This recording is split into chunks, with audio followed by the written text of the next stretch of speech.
ഈശോ മിശിഹായ്ക്ക് സ്തുതിയായിരിക്കട്ടെ. ഇന്നത്തെ ദിവസത്തിന്റെ പ്രത്യേകമായ ആശീർവാദം മാനസികമായി അസ്വസ്ഥതകൾ അനുഭവപ്പെടുന്ന എല്ലാവർക്കും വേണ്ടിയിട്ടുള്ളതാണ്.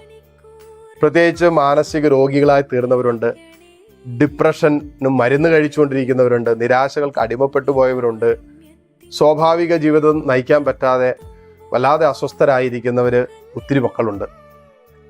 അതുമൂലം വിഷമിക്കുന്ന വേദനിക്കുന്ന ഒത്തിരി കുടുംബങ്ങളുണ്ട്. കർത്താവെ, പാരമ്പര്യമായി നിൽക്കുന്ന ജീവിതത്തിൻ്റെ ചില പ്രത്യേക സാഹചര്യങ്ങളുടെ സമ്മർദ്ദം കൊണ്ടൊക്കെ മനസ്സ് തളർന്നു പോയ എല്ലാ മക്കളെയും ഈശോ നീ അനുഗ്രഹിക്കണമേ, ആശീർവദിക്കണമെന്ന് പ്രാർത്ഥിക്കുന്നു. ഇവിടെ മനസ്സിന് ബലവും ധൈര്യവും നൽകണമേ. ഇവിടെ ജീവിതത്തിൻ്റെ നോർമലായിട്ടുള്ള വഴിത്താരകളിലേക്ക് ഇവരെ കൈപിടിച്ചുയർത്തണമെന്ന് പ്രാർത്ഥിക്കുന്നു.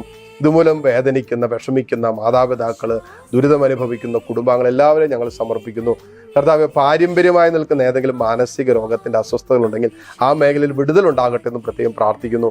കർത്താവെ, കാരുണ്യവാനായ ദൈവമേ, ഈ ആശീർവാദം എല്ലാ മാനസിക അസ്വസ്ഥതകളുള്ള എല്ലാ മക്കൾക്ക് സൗഖ്യം നൽകട്ടെ. വല്ലാതെ ഭയപ്പെട്ടും അസ്വസ്ഥപ്പെട്ടും ആകുലപ്പെട്ടും നിരാശപ്പെട്ടും ഒക്കെ ആയിരിക്കുന്നവര്, മാനസിക ആരോഗ്യം നഷ്ടപ്പെട്ടു പോയവരെ ഈശോയെ നീ പ്രത്യേകം സുഖപ്പെടുത്തണമെന്ന് പ്രാർത്ഥിക്കുന്നു. നമ്മുടെ കർത്താവ് ഈശോ മിശിഹായുടെ കൃപയും പിതാവായ ദൈവത്തിൻ്റെ സ്നേഹവും പരിശുദ്ധാത്മാവിൻ്റെ സമാധാനവും സംസർഗവും ദിവ്യകാരുണ്യനാഥൻ്റെ ആശീർവാദവും നിങ്ങളോടൊപ്പം ഉണ്ടായിരിക്കട്ടെ, ഇപ്പോഴും എപ്പോഴും എന്നേക്കും. ആമേൻ.